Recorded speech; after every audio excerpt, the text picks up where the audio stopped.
Hi everyone, welcome back to my channel Gitanjali Story Time in Manipuri. Ngasigi wari sidi Bollywood ki first female superstar ko Sridevi gi magi mysterious death scandal oiba amasung adugi magi sibagi matungina accusation adagi conspiracy theories mayam leibado adugi wari ne ado kainomtaga haijake mayam agi wari se thagala matungda mamang dali khraba male haina yam toina aingonda hangbire do aina wari se aina likhi basing se loinamak document oraga habidi aina loinamak hapchalaga note tawra thamjabni ai gi notebook mayam lei notebook se tare muti sujale adoduna aina hanjana wari se ai sungli lijade haina mayam da haijaningi aina thagali wari sing se anoba adu mayam atopa gi channel da tabiram boram basu yai adoduna confusion laitana ba ai singdok chage haidi aina wari se hanjana sungli lide karigumba aina hanjana boiragadi ai mayam da dum mamang da dum disclaimer hapcharamge aladi wari se haurage Sridevi gi se Masi kanana khangdagi mayam loina khangi ko. She's one of the most talented actress in the history of Indian cinema haitabani. South da zo mana South Indian movie da zo she was top dagi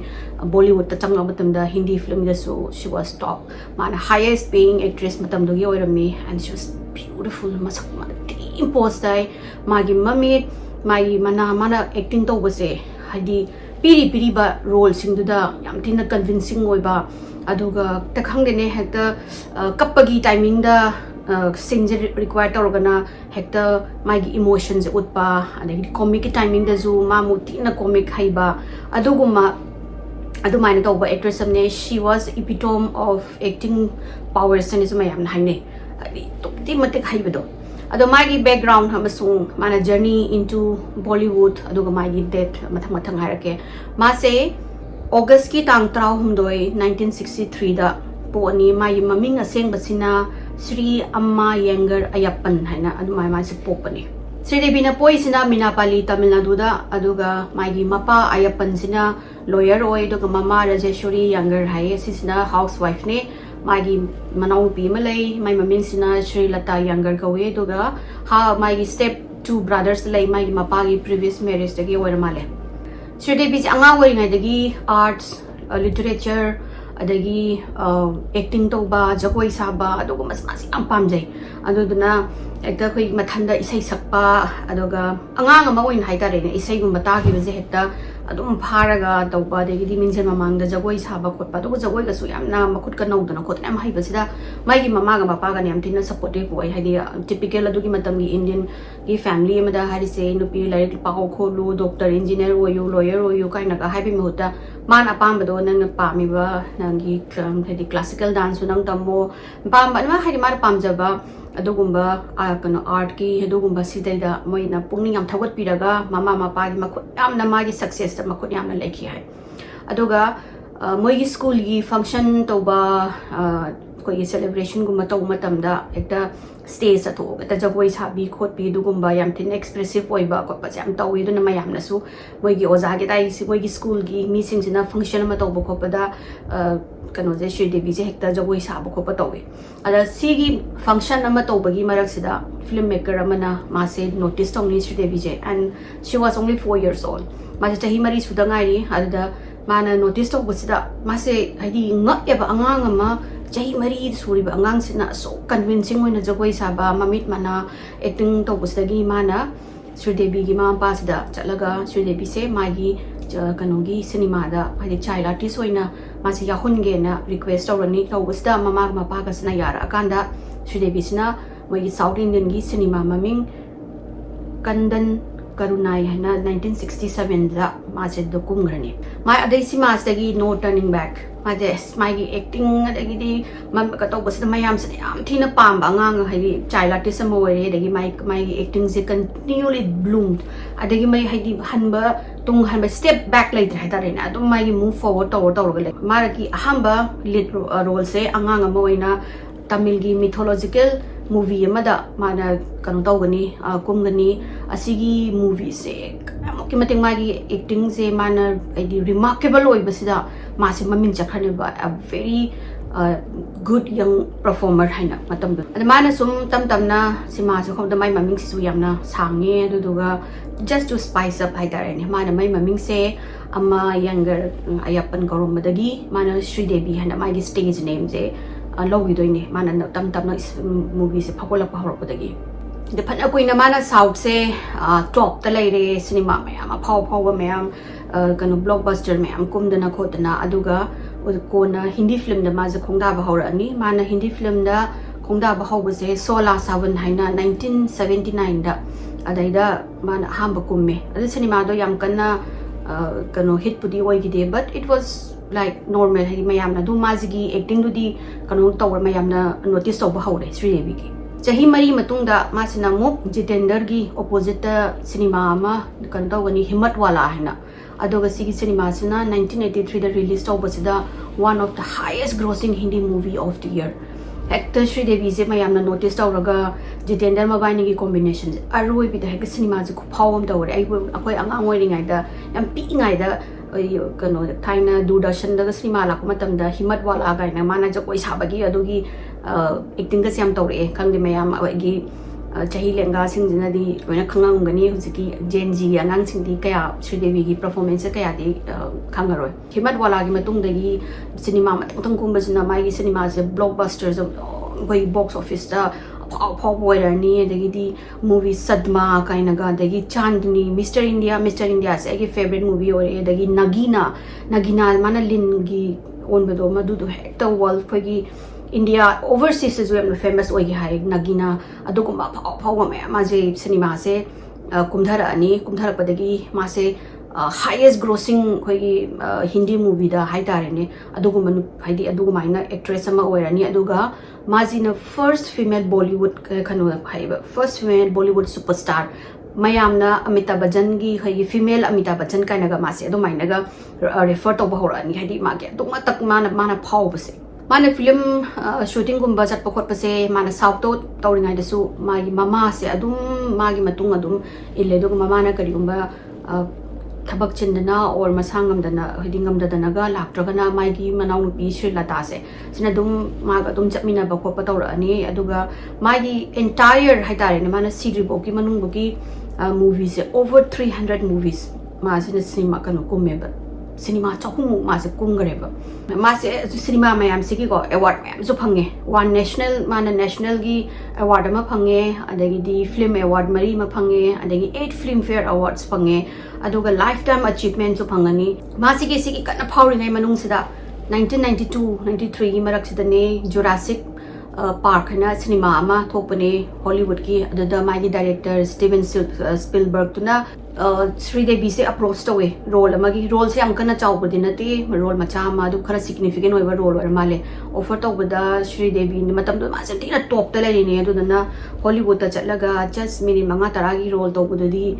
mayamna advice tawr magonda adu di tawgono khorkono habdigi ma se du simano tawgidi hai even Hollywood movie wagi kano na director na ma si reach out tawra bane to kimatik magi expressive oiba phajaba mesmerizing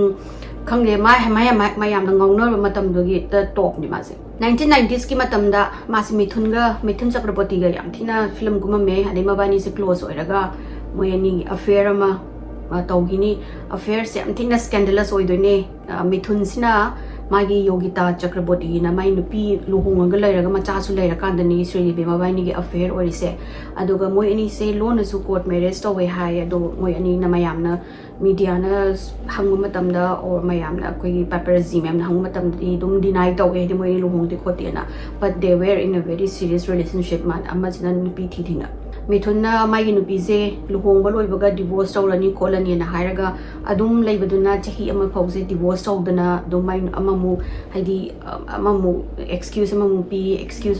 pi tawbadagi Sridevi na sounding mandana moini gi haina luhonge haibagi chahi pharakpa size da moini se broke up tawrani adugi matung dagi di Sridevi se amu link amanupa amaga mu link tawrisina matam dogi yam thina famous oiba film director Bonnie Kapoor Bonnie Kapoor gi maming singa link tawba hore haurakpase sigi link tawriba rumor oiba affair sisu yam thina scandalous oirani kaino ade again Bonnie Kapoor sina magi nupi Mona Kapoor da lohongaga leiba matamni aduga magi machanupa Arjun Kapoor ama aga Anshula Kapoor hana machanupa nga nupi ngus po leiba matamsida Bonnie Kapoor ga mabani ge links kano se tarok doine link taw doine adugi matamda Bonnie Kapoor se producer oram dari ma se director yamna cinema gi aphaw aphaw mayam gi director oraga lerame Bonnie Kapoor siti hana dagi Sridevi dagi smitten oraga leiba jani south ki movie mayam yengo ba kholu dagi ma se Sridevi se man ngauzaba haitare mani am pamuba oibadagi maga mutangdi unage no koitan tanadana khotna adum haitare ne he was already mesmerized with Sridevi gi mas pura magi icon magi idol ne haitare admaina ngauzaraga leiba timing ne ado Sridevi se typically yamna shy oi yamna introvert oi aduga masi crowd gumba aduga mi atopa yam thina mingle tawraga draw da yam tawde mana haibado aduduna mayamna masam thin arrogant oiba yam tina khoi snobbish oiba adumaina mayamna khanbi but mana haiba mana hek angang odapadagi chahi mari dagi ma school karakpa college karakpa loina miss out tore hek sima komba hobudagi na non stop gap lawdana ma continuously ma thabak torpani adudana magi peers singa pullaga ngaushnarakpa nokpa khotpa mamanabi singa koiba khotpa dugumba amata kawroktaba duga film gi set adum chawrakpani na adult mayamga ahan singa sawre duga mama china always my mama something protective way mama china always pura ga chatpani na mama magi kaitare ni my peer ga mingle to bukhopa ja kaya khangtabagi ikai thiganba aduga mingonda kamaina wari sani su khangde the magic crowd mi ampun ba de yam lang ba khotpa noise ke ju pamde aduduna maji stranger singa wari sade sadabaduna mayamda makhali je ai yam thina kano oiba yam thina arrogant yamna chakthokpa sakakpa nupi oina ui khole kaina adu admaina masu haigi Bonnie Kapoor and Sridevi ahamba unabase he was highly impressed haiba and was madly in love with her imapaluda adugi matamda Sridevi se barely maji English su Hindi su ngangba hayamde mai mother tongue ni Telugu ni aduga matamda Hindi ga English ka sisu lady schools ma phajana kadrabani na dum phajana khangdre ado mana Sridevi na khangba khara broken Hindi ga broken English ta communicate tawbaduda ma kan Bonnie Kapoor na hinan siba power ga hinang ngaw ga hingre Mr. India gi cinema tawbagi cinema sinambagi matam sida producer sing sina heroine atopa mayam kano tawbasani recommend tawbasani tawbasida Bonnie Kapoor sina yadraba yada mana Sridevi kha Mr. India sida kuman gani opposite mai gi manaw nupa kano siga Anil Kapoor siga kumina doini kopne do sigi movie yam thina yam budget yam chawba movie ogramale ada mana Sridevi ji tang kha kumga to pati kumaloye na mana ta kanthi to lebe de production ji upai le ta na phare nang offer to chalaga offer ji piru hina tawraga Bonnie sina unabla aga magi mama sida matam da actors sing dugi manager gu malayam de hojiti manager da contractor oga magi paisa sini haina de matam da laitabana aduga magi mama na magi finance nogi Sridevi gi mama Rajeswari sina magi financial pro kaino magi financial sing magi film shooting schedule sing jelo na mama sa yeng chilame da Bonnie Kapoor na mama da changaga sumaina movie se Mr. India ko ba ma haina nam dore Anil Kapoor matam da Anil Kapoor su power laiba ma koi gi famous actor mane aduni dun to da Rajeswari sina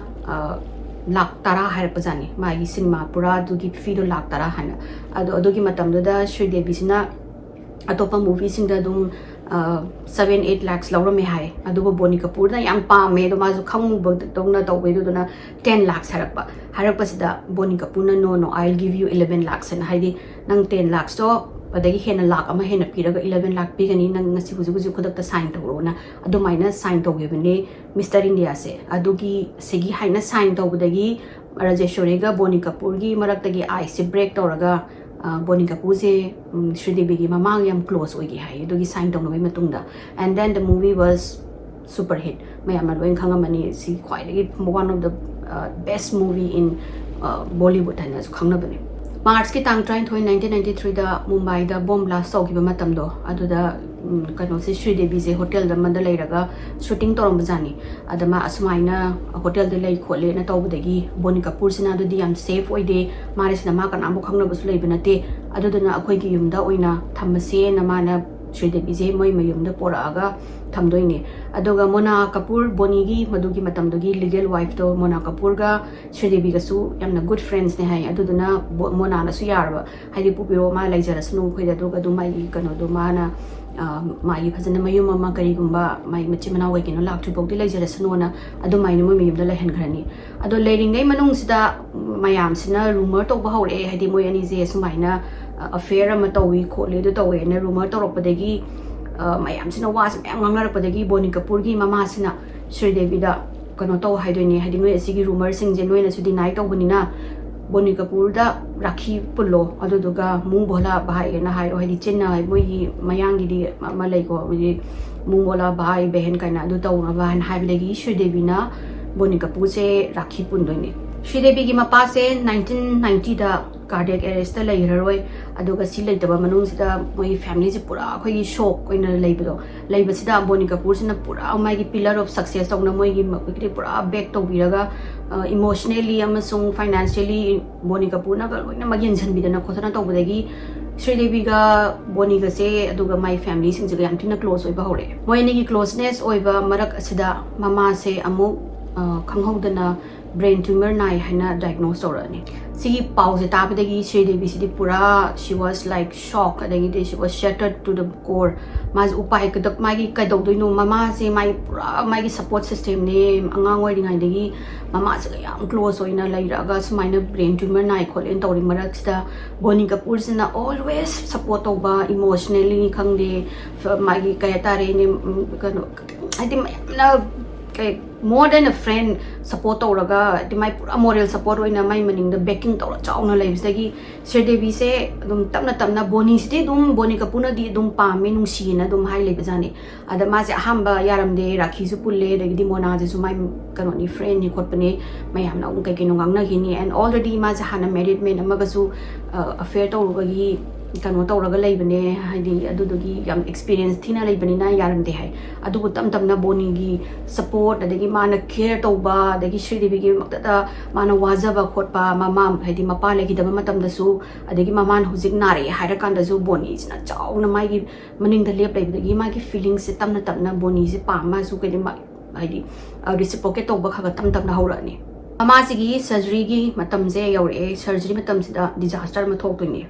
mama gi brain tumor se 1995 ta tawbane tawbasida hujiki neurosurgeon sina error achauba ma tawrane ba tawbus moi New York ta tawbo male India da ka tawbuna te kano se surgery se sida mana operation tawbasida my wrong side of the brain da oina tawraba operation se tumor na atopa side am da duga my operation tawbudana wrong side ta tawbudagi signa oidana brain sida destruction of vital tissues ai koi meat ubagi amasung recent memory gi sida mama je kano tawrani tissue do destruct tawraga sisdagi ma je recover tawba ngamaroi mama se am koina edi chahi muk sam wana gyan ta dana gyan men ta dagai adu maina leidoni sigi leiri matam sida kano sidi Sridevi se di tawbum khangramina Boni da pura relai tawre aduga moi ani ki ta affair ma phajana adagi haurab jani sigi mama gi na bagi ma tawbum khangdabne adagi Boni na ga support tawba khotba kanambu su magi support system do Boni khakna yam chauna lepi bagi mta moi ni se dum close hoigre Sridevi gi mama se sigi surgery jagi recover tawba ngamdana sigi damage dagi magi 1996 ki haurpa sidai mama se sigrani sibadagi Sridevi ga Boni gi kanu se pura intense oi hrani oiraga Sridevi se Boni gi macha ga pregnant oirani aduga moina private ceremony mada 1996 ki lorapa sai sida luhongani tuminna mayam kamnabu khangdana aduga public ta January gi 1997 da mona lauthoe di mabani luhonge aduga Boni na mai gi nupi Mona Kapoor se divorce torena aduga March ki tang tarok 1997 sida mana Janvi Kapoor se puani adulagi ma se dum cinema du kum da bida angang sena doini mai haina career dagi matam khara dum laptho olai khare aduga 2000 da mana macha nupi ani suba jamu puani Khushi Kapoor mayam khara mana hai Boni Kapoor na legally mai gi nupi do mona do divorce of de just separate to bani hai khara mana divorce ho hai. So according to Wikipedia dadi mana divorce ho na I, so I don't know mai gi ma do divorce of bra to da bra di khangre mana film dagi kuina mangura matung sahi traunga mana break lawra matung da mana comeback ma to bani comeback to raiba cinema sina English ka mom haina makumbani sigi movie se aroi bida khoi gi super hit movie on doine on badagi mayam na haira o Sridevi ki charm si de huji phoba chahi traunga matung adagi di sumaina chahi koina lepur bhokta yam thina fine oi my performance se na duga mom sigi ma se national award su phang doine aduga film fare gi best actress award su phang doine sigi matung dagi mana movie ani ohum amuk sign tawe adubu madugi movie singudi ma kumba phangawaro February ki tang kun 2018 sida Sridevi ne my family my nupa amasung my masanupi atombi se khushi ne moi se Dubai gi Al Jazeera Al Hamar aina mafam da magi nephew Mohit Marwa gi luhong bagi celebration tawba attend tawba lakani aduga Janvi de du matam da yarakte Janvi sina mai gi ahamba movie gi shooting tawlei banina kano to break lo bi adana mamdi la hawdre usiki luhong wasida loinga pow ba we business tycoons de actor actress koi producer pow ba powerful mi am lak to ni la aga moi sing je photo number dance tawba Sridevi gi enjoy tawba khot ba se loina ma uraga luhong ba se 21st ka 22nd ka celebration tawraga aduga 22nd gi mayam ki dungdang oiram sita mayam se loina mak mayum da halakhrani halaga Janvi gi 21st ki birthday se naksala mama ga hek ma dum shopping tok male moi se foreign na chala ga birthday gum se adu da hantak ti 31st ma se mai 21st ki birthday se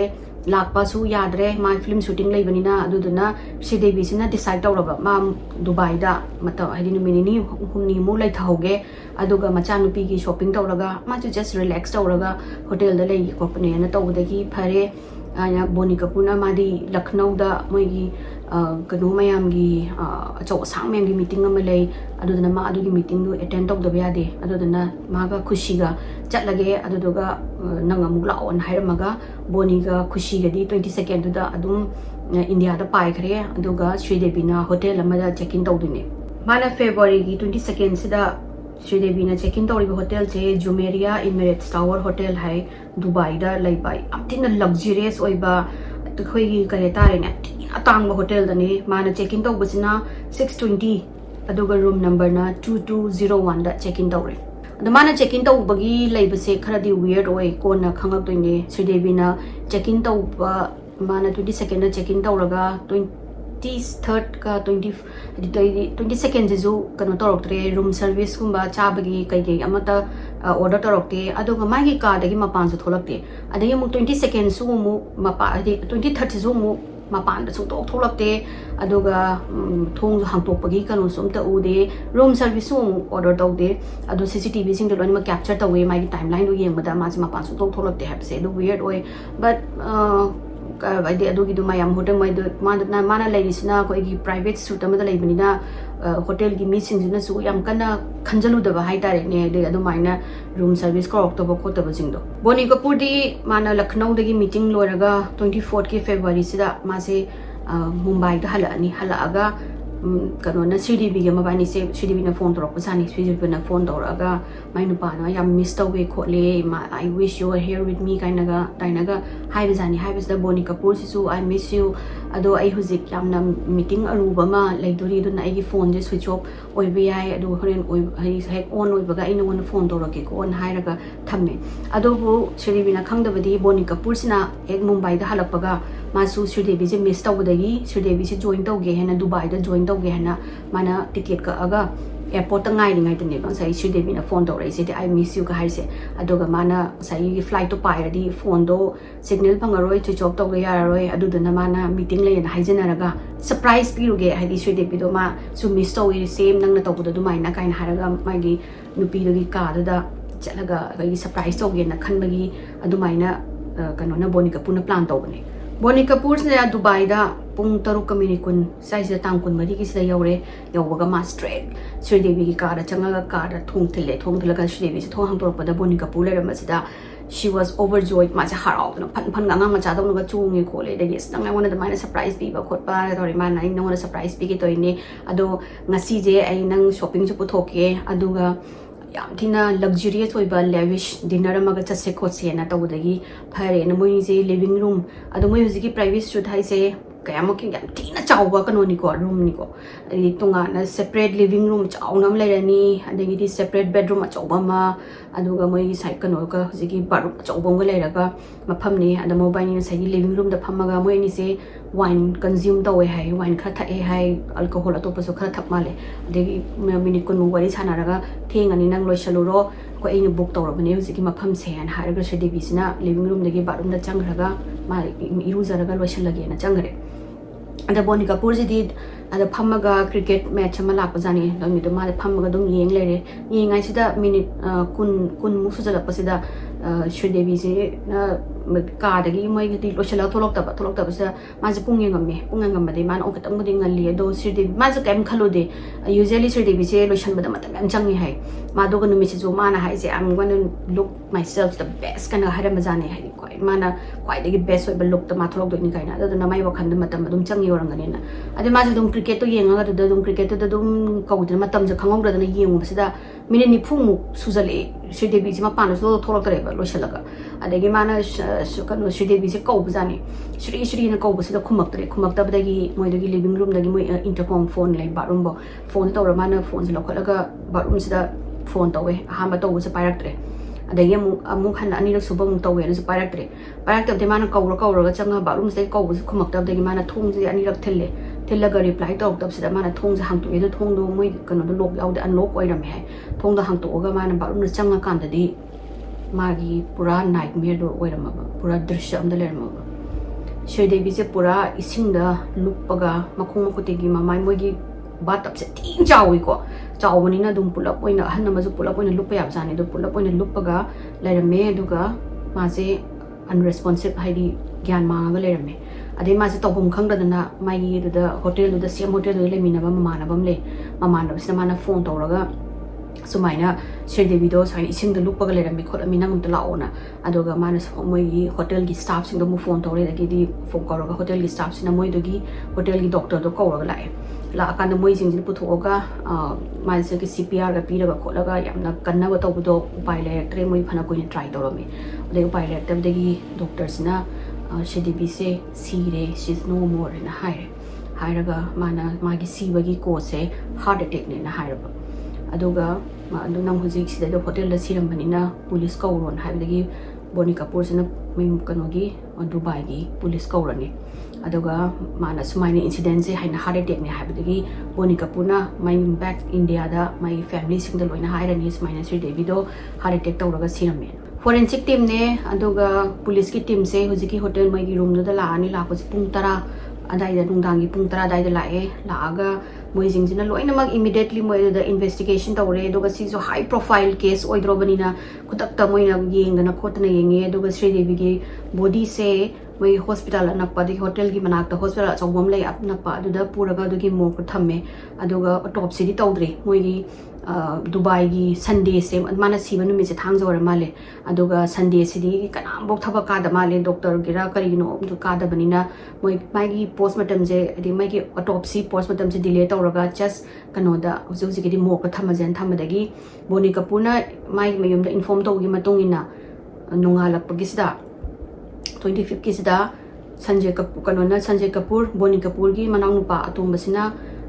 tweet tawra ani hadi Sridevi se haina cardiac arrest tawdagi sire she's no more with us hana adamaina update ama tawrapodagi ekta hujiki tweet se viral oirani nagi din every news channel every celebrity gi magi page kai sindagi mayam magi condolences mayam nagi mayam jingjina karino karamaina tawino kholino she was fit as a fiddle taina gym jatpa fit oibanu pini karamaina cardiac arrest tawino kholino mayam se mung ngangna ba hore hedi kamai tawino kholino na dagi di ekta hoi actor phau mayam adagi mi sing atopa singina mai dugi matang da tweet to bahore Sridevi gi condolences piba adagi news mi ma'am jina actor loiraga mayam jina mai gi theory mai gi conspiracy theory ma'am puthok pa horok toini mayamna ahambada mayamna haibirize cardiac arrest ne haduda magina si cardiac arrest oido surgery am tawbaini cosmetic surgery tawbaini mana film ko mi manu aduga matung da su maje young oina bane haina cosmetic surgery mam tawi hai mamaida ada cosmetic surgery tawbase oina habada my side effects say number heart yam sokan ba male yam rare body oi adora su oidi oigale adona mana cosmetic surgery am tawduna my heart problem la aga adu mine siri ni na mayam na adugi rumor je mu sandok pireba ai Sridevi do nana siri do cosmetic surgery da siri ne na adagi di khara mana ma cosmetic surgery ma do heart attack ne kana anu gum na hatop pani kana gum na murder taw bane hena ekta mayam je mai gi news channel mayam da kai dagi khabar dagi amazing dagi mai gi theory mayam jina rekta loire dagi na Sridevi gi matang jida matam du da 2018 gi jida every page every channel hang baje Sridevi ngata ngai kare aduga autopsy gi kano su lak trim ni postmortem gi report su lak trim ni adubu mayam jingina mai gi loi na mak theory puthore amana adu tawni hai amana adu tawni hai tawri uchina china tang kunga taruk sigi da magi autopsy magi postmortem tawrani postmortem tawra autopsy tawra magi result se lak pasida heart attack na si banate mana series accidental drowning ni haina haidi Iraq naraga sibani accidental soid dana Iraq naraga sibne haina do minor report se pirab aduga mai toxic reports mai toxicology report zu putli se Sridevi se high amount of alcohol yawro me mai blood to da haidi already ma se hana dagi sidringai dagi ma se yu ngawre na do minor su irame report se thola ga India khoi public tawro tung na mayam hairi se ma do yu ngawro bani na mana iruzaba changbaduda or ising thadoga mai bat taptuda phambaduda yungabududa isimunung luppe hena khangamoy aduda da siri orangani na adumaina mo hai investigate tawriba officers sing dizu gyana ma tadre hadi karigumba accidental drowning oiragadi hadi haina ngasai public na harise mai makhung makhut kawgani adi makhut hadi katang irang na wagidi adu ising du pe thana ning dik lawraga leramini adu ising drop ama phoba uziki batap ki mapan sita amta tadeba aduna adudra moine khali je karam maina drong hedi accidental da kan Iraq na boiragadi ising mari kama tawam thori kamaina ta dino na adagi struggle gi signs om ta leram de adagi foul play om ta udre udraga moi singchina adugi investigator ngai ta sumna kanda India da mayam sigi public ki adagi di internet ki moi gi la iba netizen mayam haitare moi singchina ta pira iba kan pressure zina kano je moi Dubai gi official sing je upai leta dana moigi yam phawba goigi kano da hargan India gi haigna crime branch sai tare adugi type ta malai public prosecutor haina adudugi department da sinagrani sigi case high profile ni pressure India de pressure yam lae jiki Dubai gi public prosecution je investigate tawnom ni ko further moina piri je transfer tawri je aduga Dubai gi judicial authority hai tabni proper conduct tawba crime branch song tawdoini adu mogi first question moina aham question tawbu se hawjiki doctor on scene da present tawba doctor se hana kauraga nangna sumaina kano go postmortem tawdana khotana cardiac arrest ni harise kaigino nangi sigi mai according to the postmortem report ta my alcohol yaurame aduga mai gi lungs ju ising yaurame nang asi kamai khangdana nangna kamai na cardiac arrest ni hai no kholi no na grill tawraga kari haibano haibadi mon public tawgide do mai gi statement se lobal oraga next se Boni Kapoor je mung tare Boni Kapoor se 16 to 18 hours grill tawe hai police mai gi kanu sina investigator sing sina grill to basida Boni Kapoor su same adum haire ID sini smaina yengam bani mana hana lotion ba changi bada aduga lotion ba do thongolak trena changa yengu bada ising de leram bani khot bani na dumaina dum khome hai khomaga matung da Boni Kapoor gi angle loina mag yenge mai gi paisa gi du lon mag loiraga we didn't found anything uzigi mi singsina Dubai gi authorities nam ta phang da badagi Boni Kapoor se release tawraga he was cleared Sridevi ki body je India da February ki tang 19 2018 sida paira aga bile parle seva samaj crematorium da magi last rite tawre hadi magi kano se funeral je tawrani magi family jing do Boni Kapoor na mai thana khotana aduga magi si base India gi state honor oina tawraga gun salute ka tawraga ekta mi magi si bagi lak pasida mi lising target mo hai sorok sida magu last bye to hadi goodbye farewell bit to bola pase aduduna police ka mayam kauraga hekta police mayam jina senabada crowd senabada moise wabada loidoini aduga India gi fourth largest kano public gathering highest maina mi atoba influential mi masibada ado ekta ina is name moina truck amada puraga chaliko Sridevi gi body se my family mayam my Boni Kapoor Anil Kapoor de machanupi Janvi Khushi de Arjun Kapoor mayam jauraga puraga chatbase mi mayam jina yamandana sigi mai thana ba mafam je yau basida moi pung amuk change ba mi singji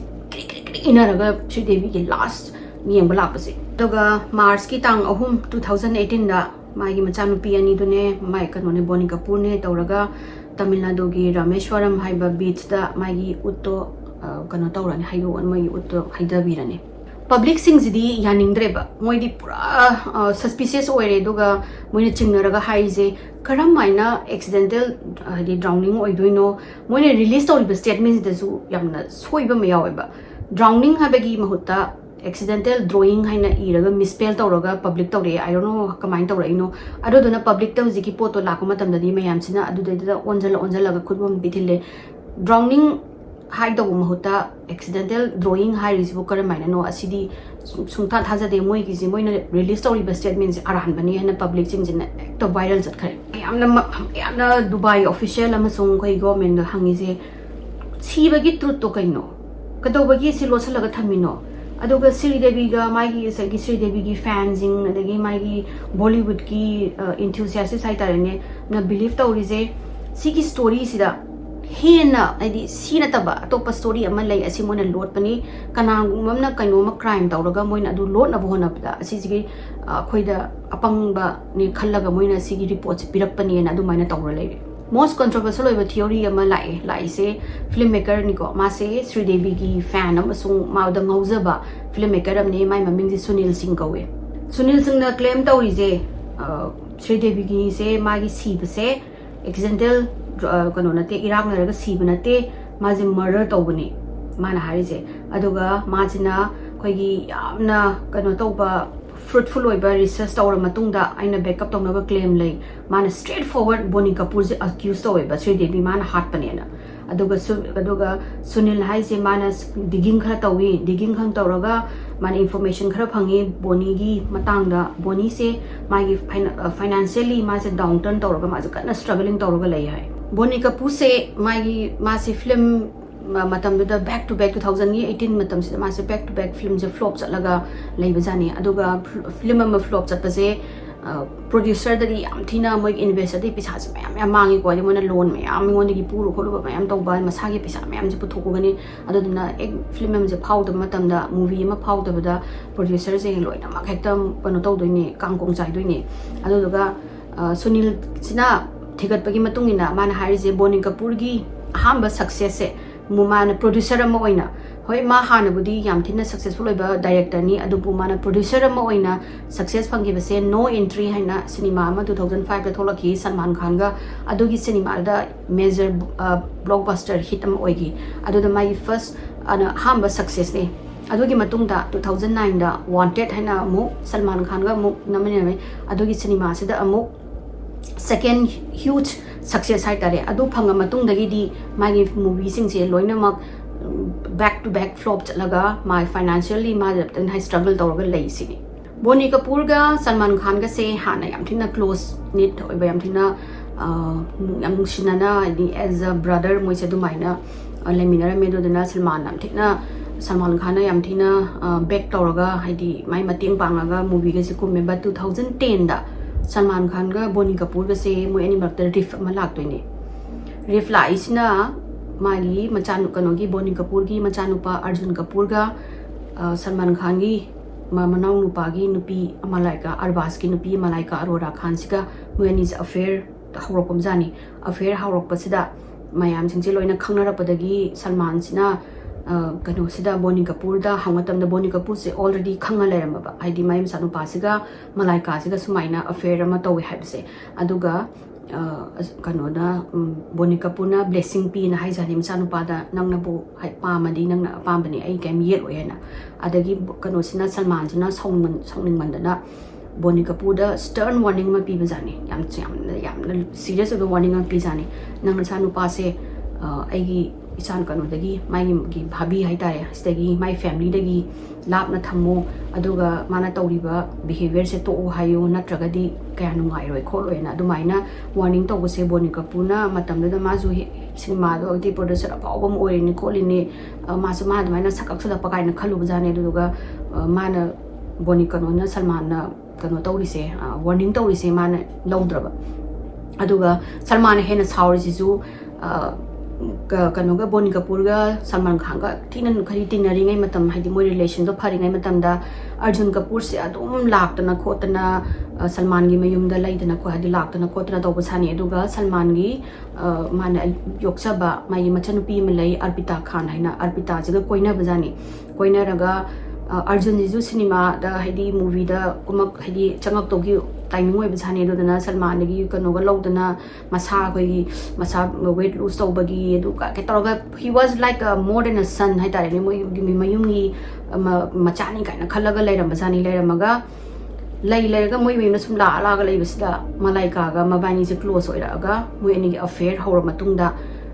arjun jina arpita che dam to bajani dam to basida arpita jam thina kano tawdana thamoi kaidana maje depression ga chakhi hai adudagi salman na thina saugi bajani ba arjun kapur je adu moina warning tawroju kholoju affair tawre na matungdagi di malaika ga arbas ga separate tawrani separate tawraga kharleraga dum divorce tawre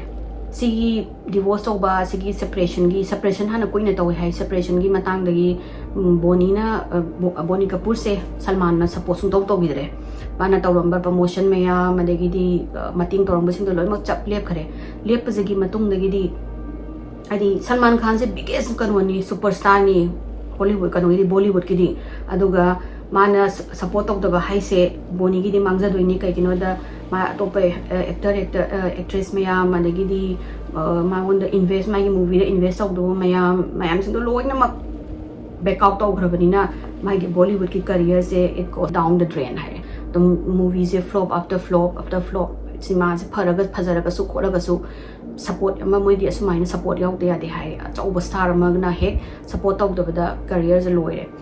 for example Vivek Oberoi do thi na matam hamagi aphaw actor moi ramini mana Salman da khana hore and Salman make his life miserable support hai ka noi ba achauba example haibo adagi boni kapur se maje flop up to flop to bodagi mayam gi paisa mayam do singna ba khona ba adoga moi gi luxurious life haidi mayam da status amade loini do haidi Sridevi gi imung manung ni boni kapur aduni haina leiba makada mana du maintain tongna bo khona bada my property ala leiba mayam do matang yolaga magi kano se hoi gi status to maintain tongna ba harok toini aduna asigi maintain tongna ba khona bani na asi kano ni ko Sunil na Haris ma'am je onina boni sina sigi Sridevi gi mai nupi sigi demise se plan to bani Dubai da ina haiba mai family sing do loina ma kano to dam haidi sigi severe moi financial crisis se asidagi lauthokna ba kai gino da sara kano sina Sridevi gi life insurance ma yawe ba Dubai da 240 crore Indian rupees ki asigi paisa se lawdu gi ne na aduga mana further amu sigi Sunil ga mai gi lawyer ga sina further investigate to basida moina khang se hojiki Dubai da yauri ba insurance gi close ma yawe ba close da se karigumba Sridevi gi demise haidi Sridevi na siba se Dubai da siba weraga di paisa se easily claim to ba yani natraga di claim to ba se yaroi haimna moi close ma yaw male aduduna mai gi paisa 240 crore se phangna ba hona bada kanu boni kapurna plan tawraga Sridevi se heart pani na adumaina accused tawraga moina Supreme Court ta che thangkala ka doine ba investigation tawna ba khona banena adu mana adugi mayam claim tawdana khotana Sunil gi lawyers na thangkala pa se Supreme Court na deny tawrani kaigino da Supreme Court na hairi se asigi kano se asigi matang da Dubai gi kano sin official sing na grill tawdana angle loina makiyengab ni paisa gi angle adugi angle ada angle loina yenga matungda boni kapur se moina clear tawrabani aduduna nangna piraiba hapaiba sigi kano se nangna claim tawriba koida piraiba pot se sinangi se koina court na accept tawba yaroi na adumaina deny tawri aduga Dubai gi official dagi amasung boni kapur gi family dagi kan hambuna sigi matangda reply tawrokte moi pull up tuminna silent oraga public ki mamang dagi thokna ba haina dum tawra leigre adagi theory amuk surface tore muziki kano si bo kano Sridevi gi sibagi matang sida retired ACP Ved Bhushan haina malai mana media sida kana press conference koroga haije Sridevi gi magi kano je magi series se sije plan murder ni moina signs sing the uri se sini mana mathang mana mu claim tori je official na moigi statement sing da falsify to bani hadi ma asmaina accidentally Iraq na raga si haiba se moina kaino ma hide to bani aduga second autopsy moina demand to bajani Sridevi je pora pamani lakadong matam se moina already autopsy je Dubai da phangaga second autopsy mo India da tawsin haiba matam sida yarakte sini adudana kainoma moina lot ini na du maino ziki ACP kano si retired ACP Bhushan jina mu claim tawre mana hairi je Sridevi da harpala chenari se yamna notorious oiba most wanted underworld don Dawood Ibrahim se ma involved torom dong mali sigi murder mystery se da accuse mu tawre Boni Kapoor se yarom bayai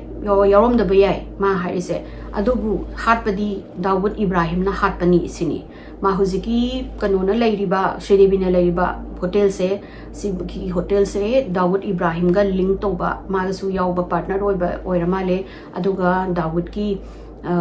jamna authority ma influence ma huziki kanoda UAE gi Dubai gi authority sing da mana yam chawna control lei adudana mana hayo haiba poto adu hairaga ihan bani na mana mu claim tore Bhushan jina ngasai gi ma gi theory je proof tong no bahana bada kadona Sridevi na lai ba same hotel sai mana si gi hotel asaida laani laaga laidoini doga masina my private investigation gi agency gi mi kharaga laaga aduga my pieces ma'am together koi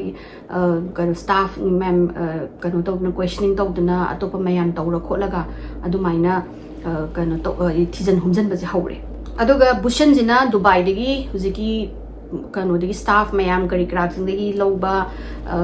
questioning to bagi kano done evidence ne dagi di hotel ke ma khara to male du puraga laaga mana mu Supreme Court ta mu chi mu thangkalani haidi Sridevi gi death se Dawood Ibrahim na hatpani khopani aduduna sigi case se amu hanamu mai jury open tawraga kholaga amu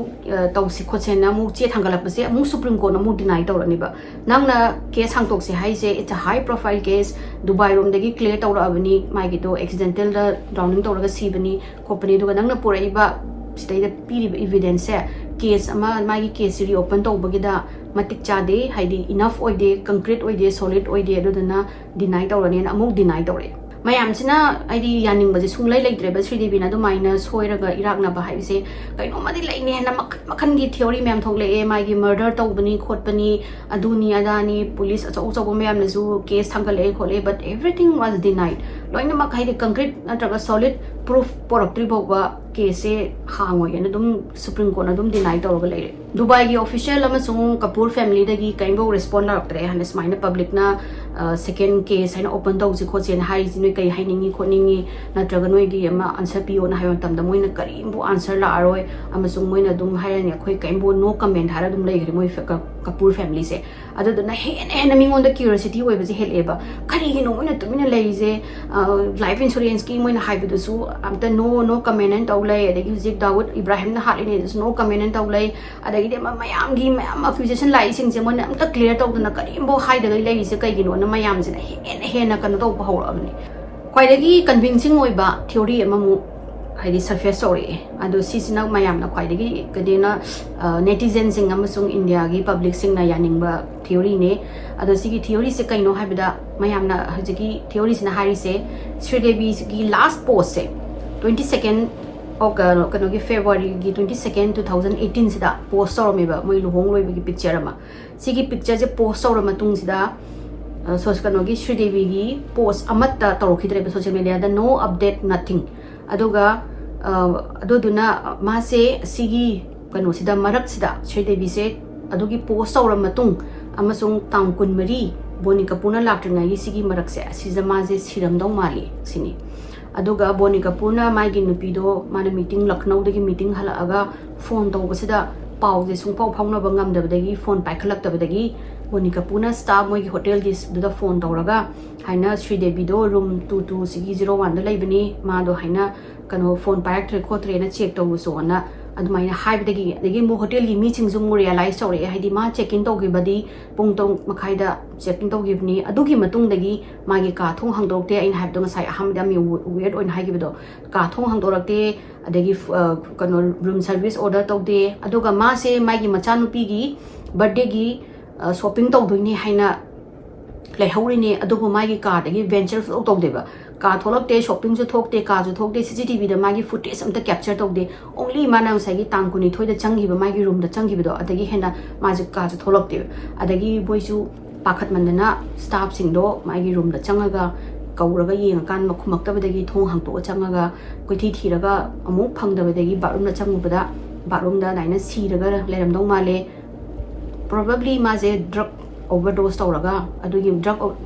ꯀꯩꯅꯣ ꯇꯧꯔꯗꯤ overdose ꯇꯧꯔꯗꯤ ꯑꯗꯨꯝ ꯏꯔꯥꯛꯅꯕꯗꯣ ꯈꯪꯉꯔꯣꯏ ꯑꯗꯨꯗꯨꯅ ꯑꯗꯨꯗ ꯏꯁꯤꯡ ꯃꯅꯨꯡꯗ ꯃꯥꯁꯦ ꯂꯩꯔꯤꯉꯩꯗ ꯗ꯭ꯔꯒ ꯑꯣꯚꯔꯗꯣꯁ ꯇꯧꯔꯒ ꯏꯔꯥꯛꯅꯔꯒ ꯁꯤꯔꯒ ꯂꯩꯔꯝꯗꯧ ꯃꯥꯜꯂꯦ ꯑꯗꯒꯤ ꯕꯣꯅꯤꯗ ꯑꯃꯨꯛ ꯏꯟꯐꯣꯔꯝ ꯇꯧꯔ ꯃꯇꯨꯡꯗ ꯕꯣꯅꯤꯁꯤꯅ ꯈꯨꯗꯛꯇ ꯇꯤꯀꯦꯠ ꯀꯛꯑꯒ ꯑꯗꯨꯒꯤ ꯄꯥꯏꯔꯛꯄꯅꯤ ꯗꯨꯕꯥꯏꯗ ꯑꯗꯨꯒ ꯕꯣꯅꯤꯁꯤꯅ ꯉꯁꯥꯏꯒꯤ ꯗ꯭ꯔꯒꯇ ꯑꯣꯚꯔꯗꯣꯁ ꯇꯧꯔꯒ ꯁꯤꯕꯗꯣ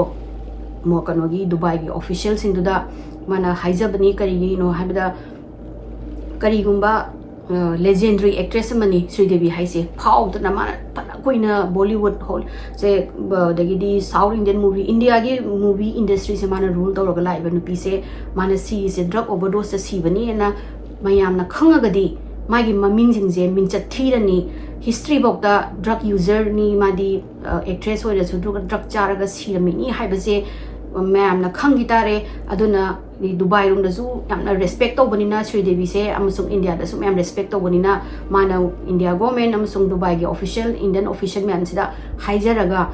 accidental drowning ni na hayo na hairaga adumaina tawbo rangani na adumaina laiba theory se si se mayamna yamna yaningba oiba theory oikre khara magi sibagi khar laira kanda Bonika Puna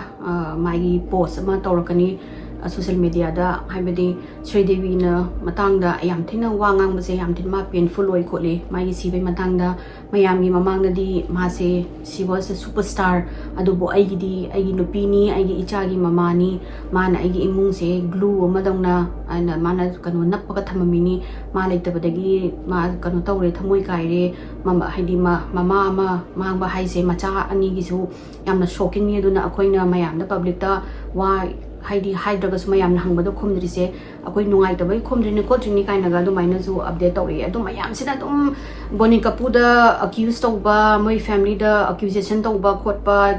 controversy mayam kai no se amutang gi put to rest of the ya dre hana Bonika Pu se ma su da gi decide tawba haurasani Bonika Pu na reveal tawre ekona Sridevi se mana siba matam se crash diet ama tawai hai diet sida mana ka daw ya magi figure do hai figure do semaga dum phajanaga laina bahona bada chara hin yam tawjani chara je tapat tathi ma chara helaga masa je staff tawraga thameba aduga crash diet aduga gym du chatpa aduga thum jo mata chadi hai ma je aduna crash dieting tawbone thum chadabne ma je low bp oibagi yam toina ma je kan wan thai hai blackout chatlena haidi gyan mangbi do gyan nga hang mangbi tawena aduna mai asiki gyan mangbi je tawbasida magi kan co star amana su nongma moi gi simana mingai da ma se smaina blackout tawramadagi mai maya mamang se tekhi male Sridevi gi adu tekpadagi Bonika Puna pakhatna doctor da pukhala yenga kanda doctor na ma se yam severe low blood pressure da smaina ma je diagnose tawre the blood pressure yam thina nemena aduga Bonika Puna di yam high bajani lagi doctor na su mawnda advice of bajani warning taw bajani nang asmaina kano tawba chara hen ba crash diet tawba amasung no salt kano hadi no salt ki diet che tawbo no khot kano nang bp se am neme kholena adubu Sridevi sina adu haraga zu yaningdaba Bonika Puna harasu yadreba adi thum charga di mai mamai se noi khatkani mamai don lawgani puffy oigani adadana aina pamba role do kuma matamda phangoi mama gi role mo ta phanglai rani kolani kaina adu ma tawraga ma sina yadabida against the advice of doctor and my husband manasi ki diet se adum kano tawbajani toina tawbajani aduga even moiziki lohongbagi Mohit Marwagi lohongbagi jagoi sabada ma se minimanga jagoi sauraga humang mapi ka nga wan thage tawi kaina phammi khole uhi kaina mayamna so hairi adudana Bonika Puna haise aigi nupi na series se accidental death ni mana sirizo mado aiga hoi kano lerame wari sanarame aduga irujaba changba matamda my one of the blackout mane he gyan mangbido adugi gyan mangbodo ba tap manung de leiringai da mado wan tharam do male wan tharabanina mane ising manung da changaga irak na bodo khangdabanina maju last hoina irak na bhaije lungs da ising changdoine anaini sibani khotpani mayam aina hangai haidrize mayam na hangai kai kino nang na hangai si matang da haidriba kai tumi leibaina mana sibagi mi ma mai nupi sibagi yamna thamoi kairaga wana yam thawai nungai dan leiringai da mayam na kano khoi atop amamu murder gi adu gi kano tawrang mangon accuse tawrak da on yam thina jo painful oi gi mai nupi sibagi adu dana ma adu gi public ta kaimbo haidabni khotabni si mayam se cool down wer kanda ai sengtoke tawbani haina boni kapuna do maina media da sengtorapadagi mayam se o gyan tare o diet mane crash diet tawdagi bp low obdagi wan thabadagi leitabani na but khara mana haido trust away khara mana trust of the public tangkhai mana boni kapuna ngangi je thajai film industry na so thajai aduga everybody knows I demand maina crash diet tawi khole thani dagi angama na comeback torom dai dagi tawra male machanu pi ani dusu